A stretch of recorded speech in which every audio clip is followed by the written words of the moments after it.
Ekonom Faisal Basri mengatakan PLN akan bangkrut dalam beberapa bulan ke depan jika pemerintah tak segera melunasi utang. Kebijakan populis Jokowi yang syarat pencitraan politik guna memenangkan Pilpres 2019 juga telah merugikan Pertamina. Kebijakan harga BBM yang tidak tepat sasaran sejak 2017 sampai 2019 telah membebani keuangan Pertamina sekitar 95 triliun. Kebijakan populis demi pencitraan Jokowi telah memakan korban berupa rusaknya kinerja Pertamina.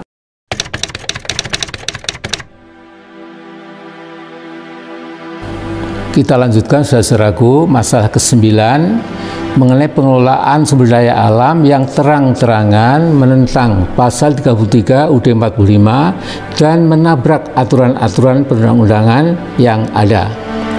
Maran Batubara, salah satu pakar yang menekuni pengelolaan SDA Indonesia, selalu resah karena cengkeraman pengusaha swasta dan asing di sektor energi dan sumber daya mineral terus saja berlanjut. Bahkan semakin menguat dengan ditetapkannya Undang-Undang Nomor 3 2020 tentang perubahan atas Undang-Undang Nomor 4 2009 tentang pertambangan mineral dan batu bara (Minerba) oleh DPR RI pada 12 Mei 2020. Salah satunya terlihat pada ketentuan dalam undang-undang tersebut dengan dijaminnya hak perpanjangan kontrak atas sejumlah kontrak pengelolaan tambang berdasar kontrak karya dan kontrak perusahaan perjanjian karya pertambangan batubara (PKB 2B).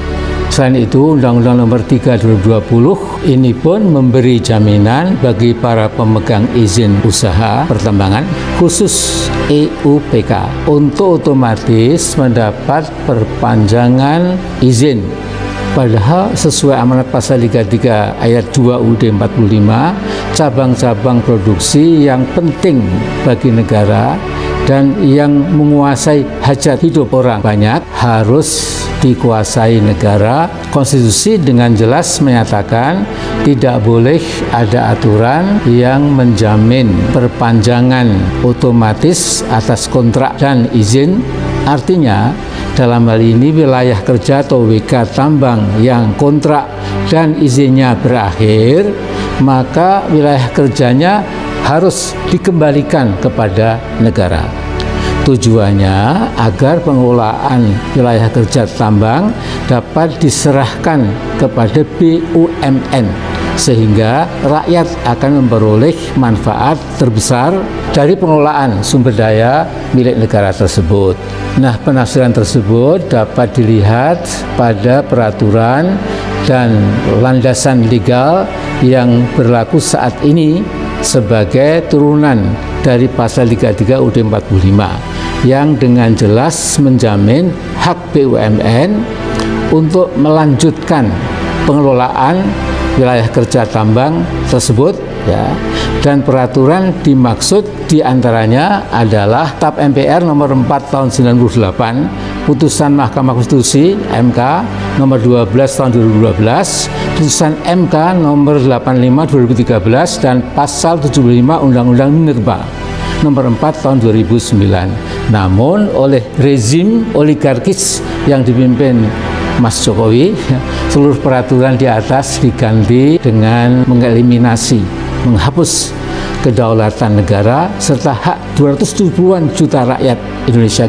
Pengerdilan hak rakyat ini berlangsung kasat mata melalui rekayasa konspiratif pembaharuan rencana undang-undang peraturan perubahan Undang-Undang Minerba nomor 4 2009 yang dengan sengaja melanggar konstitusi dan prosedur pembuatan perundang-undangan berdasar Undang-Undang nomor 12 tahun 2011 tentang pembentukan peraturan perundang-undangan Undang-Undang P3. Menjadi keanehan jika pembahasan materi rencana undang-undang yang mencapai 938 daftar inventarisasi masalah DIM dapat diselesaikan oleh Panja RUU Minerba dari anggota DPR dan pejabat-pejabat pemerintah dalam waktu hanya sekitar 2 minggu. Pembahasan pun dilakukan secara tertutup di hotel berbintang dan diyakini syarat moral hazard.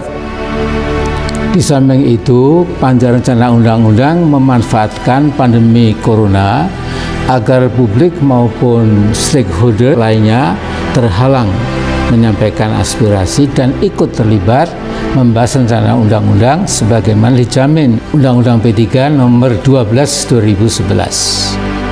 Jika dicermati, kekayaan negara sumber daya alam batubara yang dikuasai para kontraktor PKP 2B saja bernilai lebih dari 6.000 triliun. Jika digabung dengan sektor mineral, kekayaan sumber daya alam tersebut bernilai lebih dari 10.000 triliun. Sedangkan nilai keuntungan bersih yang diperoleh dari pengelolaan tambang minerba tersebut dapat mencapai 60-90 triliun per tahun. Keuntungan yang besar ini selama ini hanya dinikmati oleh para pengusaha tambang termasuk investor asing. Karena nilai untung besar inilah, maka tak heran para pengusaha dan konglomerat pertambangan melakukan berbagai upaya termasuk yang dikategorikan menghalalkan segala cara agar dominasi dan perampokan hak rakyat dapat berlangsung mulus dan legal. Ironisnya, yang berada di garis depan untuk memuluskan agenda para pengusaha dan konglomerat tambang adalah pemerintah sendiri yang dipimpin oleh Presiden Jokowi dan didukung penuh oleh Menko Perekonomian Mas Erlangga dan Menteri ESDM Mas Arifin dan Menko Sri Mulyani. Di sektor mineral, salah satu kerugian besar NKRI adalah dalam akuisisi saham Rio Tinto 40% senilai 3,5 miliar US dollar dan saham Freeport FCX 5,6% senilai 350 juta US dollars pada tambang emas dan tembaga di Freeport, Timika, Papua. Dengan total pembelian saham senilai 3,8 miliar US dollars ditambah dengan saham yang telah dimiliki sebelumnya, maka total kepemilikan saham negara yang dikelola BUMN Inalum menjadi mayoritas, yakni 51%. Ironisnya, dalam pembelian saham yang digembar-gemborkan pemerintah sebagai sukses besar, NKRI justru menjadi pecundang. Pertama, walau memegang saham mayoritas 51%, FCX tetap menjadi operator pengelola tambang. Kedua, pemerintah telah menerbitkan PP nomor 1 2017 guna memberikan peluang perpanjangan kontrak yang merugikan. Ketiga, kedaulatan negara hilang akibat perhitungan nilai divestasi bagi negara yang dijamin pasal 33 UUD 45. Disamakan dengan perhitungan nilai divestasi kepada swasta. Keempat, negara membayar lebih mahal sekitar 1 miliar dolar atau 40% saham Rio Tinto. Dan kelima, sesuai ketentuan dalam KK terdapat opsi NKRI dapat menguasai tambang dengan biaya murah saat KK berakhir 2021.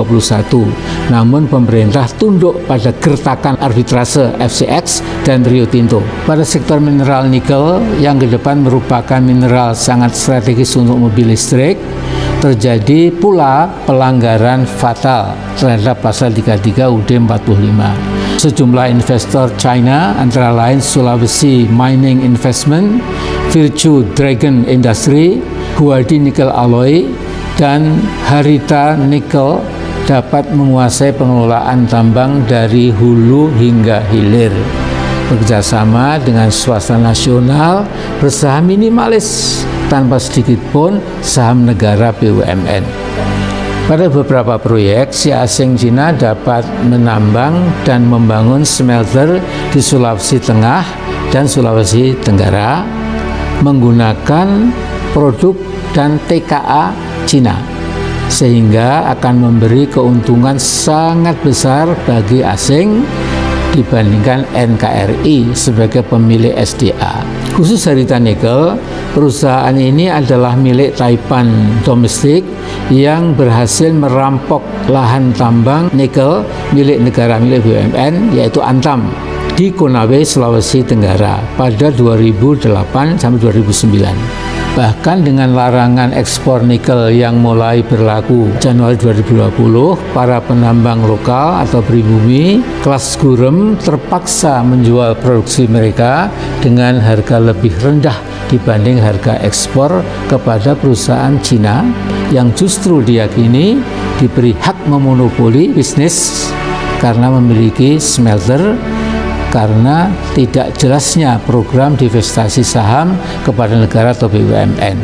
Maka dominasi dan manfaat terbesar SDA nikel milik negara ini akan terus dinikmati Cina bersama partner swasta yang antara lain didukung Menko Maritim Saudara LBP. Berpuluh-puluh tahun ke depan NKRI boleh punya SDA nikel, namun penikmat terbesar SDA adalah Cina dan segelintir pengusaha yang didukung penguasa oligarkis. Mereka adalah pembangkang Undang-Undang Dasar 1945. Di sektor migas BUMN seperti Pertamina atau PGN yang tergabung dalam holding BUMN migas juga terjadi hal-hal berpotensi merugikan negara. Hal prinsip terjadi privatisasi atau pengalihan saham negara pada anak usaha Pertamina, yaitu Pertagas, kepada PGN.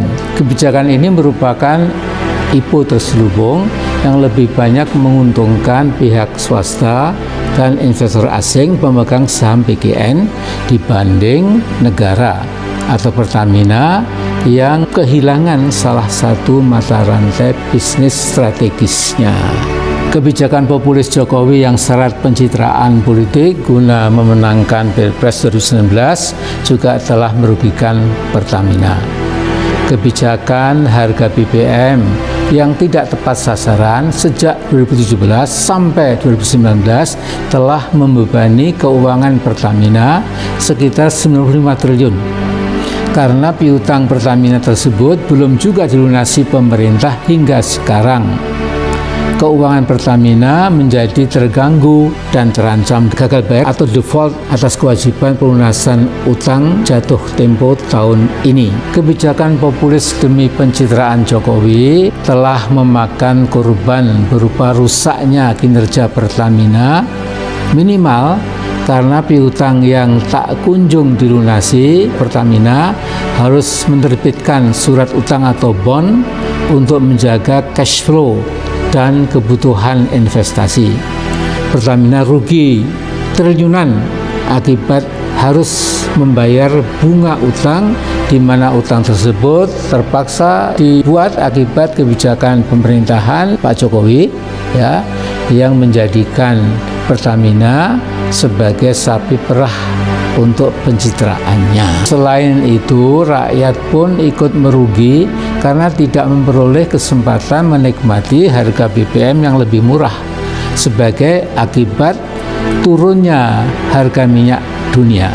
Pemerintahan Jokowi mengatakan harga BBM tidak turun guna membantu keuangan Pertamina dan karena harga minyak masih bergejolak. Padahal keuangan Pertamina rusak akibat pencitraan Pak Jokowi. Harga BBM seharusnya turun mengikuti formula bikinan pemerintah sendiri yang justru ditetapkan untuk mengikuti gejolak harga minyak. Tetapi tidak diturunkan.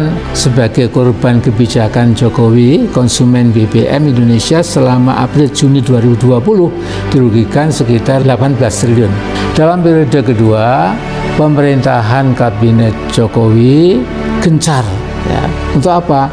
Mengkampanyekan rencana penjualan saham anak-anak usaha Pertamina melalui program IPO, National Public Offering.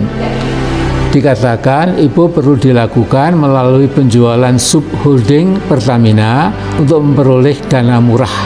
Padahal mekanisme IPO merupakan agenda investor kapitalis liberal. Untuk apa? Untuk meraih untung dari bisnis BUMN. Di sisi lain, bidang usaha Pertamina merupakan sektor bisnis strategis dan menyangkut hajat hidup orang banyak sesuai pasal 33 UUD 45 yang mestinya dikelola secara penuh 100% oleh BUMN. Saat ini Kementerian BUMN dan Pertamina sedang mengolah dan menganalisis anak-anak usaha dan subholding korporat yang akan di-IPO-kan, diprivatisasikan mengikuti skema unbundling. Melalui skema ini, agar investor tertarik, maka akan dipilih anak-anak usaha yang menguntungkan dan mempunyai prospek bisnis yang baik untuk di-IPO-kan. Padahal dengan skema unbundling tersebut akan timbul dua masalah besar. Pertama, nilai produk yang harus dibayar konsumen menjadi lebih tinggi. Kedua, keuntungan Pertamina sebagai induk holding akan semakin turun karena sebagai induk holding, Pertamina tinggal mengelola anak-anak perusahaan yang kurang menguntungkan atau yang merugi. Sebagai BUMN yang mempunyai tugas perintisan, Pertamina harus tetap menjalankan usaha di sektor-sektor yang merugikan sesuai perintah Undang-Undang BUMN nomor 19 tahun 2003. Hal ini dapat berjalan karena mekanisme cross subsidi, namun jika IPO anak-anak usaha yang menguntungkan terus berlanjut, maka kemampuan cross subsidi dari Pertamina akan hilang dan pembangunan wilayah-wilayah yang terpencil atau terbelakang semakin tertinggal. Di sektor listrik, PLN pun mengalami hal yang sama dengan Pertamina.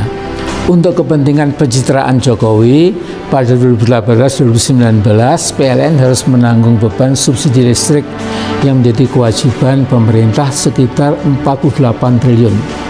Kondisi APBN 2020 yang semakin terbebani utang akibat defisit hingga 1.220 triliun telah menjadikan pelunasan utang ke PLN semakin sulit dilakukan. Nah, karena itu akibat kebijakan Jokowi, keuangan PLN bermasalah dan beban utang rakyat akibat defisit yang membengkak semakin bertambah. Di samping akibat kebijakan subsidi listrik yang tidak tepat sasaran, potensi bangkrutnya PLN dapat pula dipicu oleh kebijakan ambisius bernuansa oligarkis pemerintah. Mengapa mereka ingin membangun proyek pembangkitan listrik 35.000 megawatt meskipun sebagian 70% pembangkit dibangun swasta, PLN tetap harus membangun pembangkit sisanya 30% ditambah sarana transmisi, gardu-gardu listrik dan sarana distribusi